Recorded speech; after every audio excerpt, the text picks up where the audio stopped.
अस्सलाम वालेकुम स्टूडेंट्स, कैसे हैं आप सब जी। तो आज हमारा लेक्चर नंबर 6 है और हम पढ़ रहे थे चैप्टर नंबर 15। आलमोस्ट ये हमारा सेकेंड ईयर का फर्स्ट चैप्टर ही था, होम्योस्टेसिस। और हमने लास्ट टाइम देखा था एक्सक्रीशन। अब एक्सक्रीशन में हमने प्रोडक्ट देखे थे लास्ट टाइम। जल्दी से पिछला रिकॉल कर लेते हैं, जैसे कि हमारी रूटीन है कि हम नेक्स्ट पढ़ने से पहले ही एक दफ़ा पिछला रिकॉल करते हैं।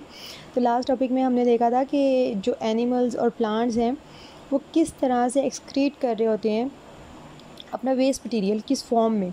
अब हम डिफरेंट जो एनिमल्स हैं वहाँ वो उनके बारे में देखेंगे। वो सिंपल से स्टार्ट करते हुए हम कम्प्लेक्स ऑर्गेनिज्म की तरफ जाएंगे और देखेंगे किस तरह से वो अपना जो वेस्ट मटेरियल है, जो कि नाइट्रोजनस भी हो सकता है और बाकी वेस्ट मटेरियल जिसमें एक्सेस जो भी चीज़ एक्सेस में है उसको रिमूव आउट करना है, तो वो हम देखेंगे। तो आज का हमारा टॉपिक है excretion in representative animals.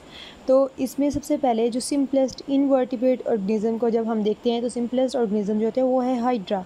Hydra क्या होता है, ये फाइलम निडेरिया से बिलोंग कर रहे होते हैं और ये बेसिकली क्या होते हैं, ये एक सिंपल सैक लाइक ऑर्गेनिजम्स हो रहे होते हैं।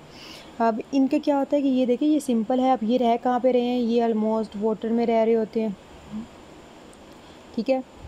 जब ये वाटर में रह रहे हैं तो इसका मतलब है इनका इन्वायरमेंट में क्या है, एक्सेस वाटर में है। तो अब इनको रिमूव करना है अपना वेस्ट मटेरियल। तो बेसिकली हम जब देखते हैं कि वाटर कंटेंट में जब साल्ट वगैरह की रिमूवल हो रही होती है तो वो बेसिकली वो डिफ्यूजन के ज़रिए हो रही होती है। तो इनका भी सेम है कि एक्सक्रीशन होती है वो सिंपल डिफ्यूजन के ज़रिए होती है और इनके लिए कोई भी स्पेसिफिक एक्सक्रीटरी स्ट्रक्चर मौजूद नहीं है। क्यों? एक तो वजह ये है कि ये सिंपल खुद भी अपनी उसी इन्वायरमेंट में रह रहे हैं जिस इन्वायरमेंट में उन्होंने उसको सिक्रीट करना है, तो इन्वायरमेंट सेम है। जैसे कि यहाँ पे मैंने एक डायग्राम ड्रॉ किया, ये बेसिकली एक हाइड्रा की डायग्राम है। हाइड्रा क्या होते हैं, ये नॉन मोटाइल होते हैं, ये मूव नहीं कर सकते होते। तो इनके ऊपर आपने ये फर्स्ट ईयर में डिटेल में स्ट्रक्चर्स देखे होंगे। यहाँ पे उनके टेंटिकल्स होते हैं, माउथ होता है, ये बॉडी सेल्स होते हैं।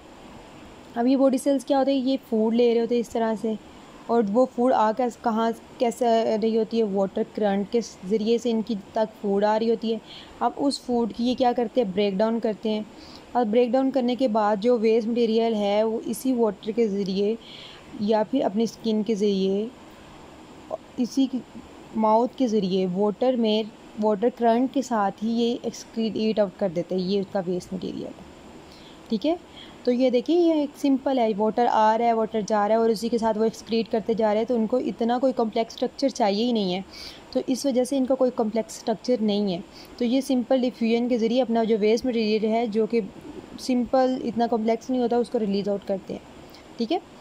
नेक्स्ट हम देखते हैं कि प्लेनेरिया। प्लेनेरिया में जब हम बात करते हैं तो प्लेनेरिया क्या है, फाइलम प्लेटियलमिथीस से इसका बिलोंग करते हैं। इनको बेसिकली हम क्या कहते होते हैं, प्लेटफॉर्म्स भी नहीं कह रहे होते हैं। प्लेटफॉर्म्स मतलब चिपटे, जैसे कि हम यहाँ पे आगे उनकी प्लेनेरिया की डायग्राम देखेंगे तो हम देखेंगे ये प्लेटफॉर्म्स होते हैं। अब इनमें क्या है, इनमें ट्यूब्यूलर एक्सक्रीटरी सिस्टम होता है। ट्यूब्यूलर एक्सक्रीटरी सिस्टम क्या है, बेसिकली ट्यूब्यूलर मतलब ट्यूब्स होंगी इनमें, और इस ट्यूब्यूल के ज़रिए वो क्या करेंगे, एक्सक्रीशन करेंगे, इसलिए इसका नाम है ट्यूब्यूलर एक्सक्रीटरी सिस्टम। अब इसको हम क्या कह रहे होते हैं, प्रोटोनेफ्रिडियम, ठीक है। इस सेक्रेटरी ट्यूब्यूलर एक्सक्रीटरी स्ट्रक्चर का नेम क्या है, प्रोटोनेफ्रिडियम। अब प्रोटोनेफ्रिडियम बेसिकली है क्या, ये हम कह रहे हैं कि प्रोटोनेफ्रिडिया है a network of the close tubules. Close tubules का मतलब क्या है, ट्यूब्यूल्स कहते हैं ना नालियाँ, इस तरह से, ठीक है। अब ये ऐसी ट्यूब्यूल्स है जो कि क्लोज है, इसका मतलब है इनकी ओपनिंग जो है वो वन एंडेड ही है, क्योंकि ट्यूब्यूल्स हैं ओपन तो होंगी। तो ये बेसिकली क्लोज है, इनकी एक साइड पे ओपनिंग है और दूसरी साइड पे नहीं है, जो कि क्या है, विदाउट इंटरनल ओपनिंग। और ये जो ओपनिंग नहीं है वो कौन सी नहीं है, वो बेसिकली उनकी इंटरनल ओपनिंग है जो कि नहीं प्रेजेंट है। एक्सटर्नल आउटसाइड पे तो उन्होंने रिलीज़ करना ना, इस वजह से वहाँ पे उसकी ओपनिंग होगी। अब देखते हैं ट्यूब्यूलर जो सिस्टम है वो क्या है। ये बेसिकली ये जो पूरी प्लेनेरिया की बॉडी है इसमें स्प्रेड किया होता है थ्रू आउट द बॉडी, ठीक है। और इसका जो सेटअप है वो उसमें फ्लेम सेल कहते हैं, प्रेजेंट होते हैं। अब जल्दी से देखते हैं कि ये है क्या, बेसिकली मैं डायग्राम के जरिए आपको समझाती हूँ। अब ये देखिए, ये है प्लेनेरिया की डायग्राम। ठीक है। ये उसका आई स्पॉट की बात करते हैं, ये उसकी बॉडी है, स्ट्रक्चर है। अब यहाँ पे देखिए ये जो आपको ये कॉन्वोल्यूटेड ट्यूब्यूल्स नज़र आती है बल्क खाती हुई, एक नाली से मैंने ड्रॉ की हुई है। बेसिकली ये क्या है, ये है प्रोटोनेफ्रीडिया, जिसको हम ट्यूब्यूलर एक्सक्रीटरी सिस्टम भी कह रहे होते हैं। ये बेसिकली क्या है, ये जो सारा है ये एक ही स्प्रेड है, ठीक है, ये सारे कंबाइन है। तो इसमें से जैसे फूड यहाँ ये देखिए, ये जो डॉट ड्रॉ किए हुए हैं आपको नज़र आ रहे होंगे, ये बेसिकली ये ड्रॉ किया है, ये वेस्ट मटेरियल है जो उसकी बॉडी में प्रेजेंट है। अब इस वेस्ट मटेरियल ने क्या करना है, इस वो वेस्ट मटेरियल ने इस ट्यूब्यूल्स के अंदर आना है। अब इस ट्यूब्यूल्स ने क्या करना है, इनको लेके इस ये जो पोर्स हैं जिसे हम नेफ्रीडियो पोर्स कह रहे होते हैं, इसके ज़रिए ये ट्यूब्यूल इस वेस्ट मटेरियल को बाहर रिलीज़ आउट करेगी। अब हमने इसका थोड़ा सा डिटेल स्ट्रक्चर देखना है कि इतना सा पार्ट को अगर हम उसको थोड़ा सा इनलार्ज करके देखें तो बेसिकली क्या है कि ये इस तरह से ट्यूब्यूलर सिस्टम है। ये बेसिकली ट्यूब्यूल्स है, ये सारे ट्यूब्यूलर सिस्टम है जिसको हम क्या कह रहे हैं, प्रोटोनेफ्रीडिया। अब इस प्रोटोनेफ्रीडिया के साथ सेलुलर सेटअप है, मतलब ये एक कंप्लीट सेल है, ठीक है। ये क्या है, कंप्लीट एक सेल है जो इस ट्यूब्यूल के साथ प्रेजेंट होते हैं। अब इनका स्ट्रक्चर क्या है, यहाँ पे ये एक सेल है, इस सेल के पास बेसिकली हमें पता है कि न्यूक्लियस होता है, साइटोप्लाज्म होता है, ये चीज़ें। अब ये सेल है, इसको हम नाम दे रहे हैं फ्लेम सेल। अब फ्लेम सेल इसको क्यों कह रहे हैं, क्योंकि आप देखें जब आप कोई भी एक कैंडल वगैरह को जलाते हैं तो उसके ऊपर एक उसका लाइट सा येलो और ब्लू सा और ऑरेंज कलर का ना फ्लेम, जिसे हम शोला कह रहे होते हैं ना, वो। अब बेसिकली ये जो है फ्लेम सेल का नाम इसलिए है कि इसकी एक शेप ऐसी है, और दूसरी क्या है कि इसके अंदर ये वाले जो यहाँ पे लाइनें ड्रॉ की हुई हैं ये बेसिकली सीलियाज होते हैं।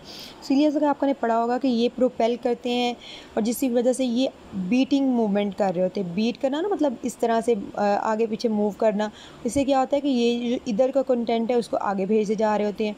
अब इससे ये जो सीलिया मूव कर रहे होते हैं ना, तो ये जब मूव करते हैं तो फ्लेम सेल जो ये पूरा का पूरा सेल है ये इस तरह से लगता है जैसे वह फ्लिकरिंग फ्लेम्स होते हैं किसी भी कैंडल का, जिसकी वजह से इसको जो नाम दिया गया वो फ्लेम सेल है।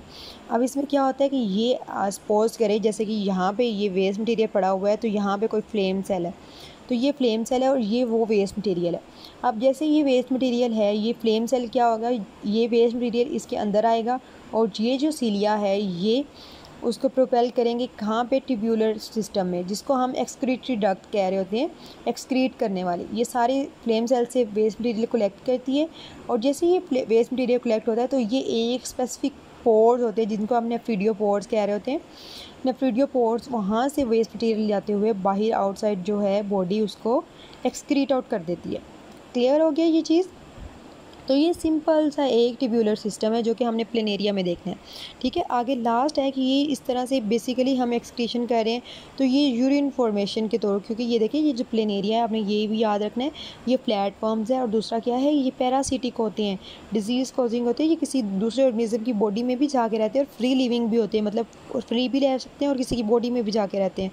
तो जो इनमें यूरिन फॉर्मेशन होंगी वो किस लिहाज से होंगी, तो यूरिन फॉर्मेशन जो होती है वो हमेशा डिपेंड करती होती है उसके इन्वायरमेंट पे। अब इन्वायरमेंट कैसा है, अब इन्वायरमेंट ड्राई कंडीशन होंगी तो ऑब्वियसली हमने पीछे भी पढ़ा है वो कंसनट्रेटेड यूरिन फॉर्मेशन करेगा। अगर उसके पास एक्सेस वाटर है तो वाटर को ज़्यादा रिलीज़ आउट करेगा, क्योंकि वाटर को उसने अपनी बॉडी में इतना स्टोर करके नहीं रखना। तो इसमें दो तरह से प्लेनेरिया सर्वाइव करते हैं, एक फ्रेश वाटर प्लेटफॉर्म्स होते हैं जैसे कि प्लेनेरिया और कुछ और ऑर्गेनिज्म भी इसी की क्लास के।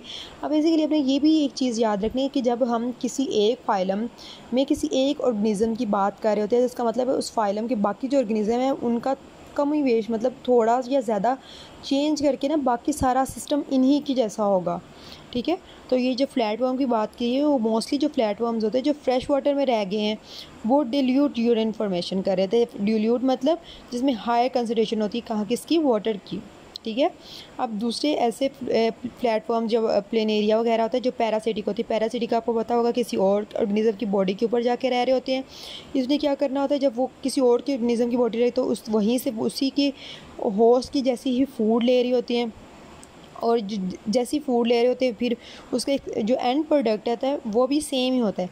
तो वो होस्ट के इन्वायरमेंट पे डिपेंड करती है कि किस तरह से होस्ट मतलब जो उसका जिस पे वो रह रहे होते हैं वो किस इन्वायरमेंट में रह रहा है, सेकंड कि वो किस कौन सी फूड पर रिलाई करे, क्योंकि जहाँ जिस इन्वायरमेंट में वो रहेगा और जिस तरह की फ़ूड वो खाएगा वही फ़ूड हमारे इस ऑर्गेनिज़म को भी लेना पड़ेगी और इसी तरह से उसके अकॉर्डिंग वो अपना वेस्ट मटेरियल को रिलीज़ आउट करेगा।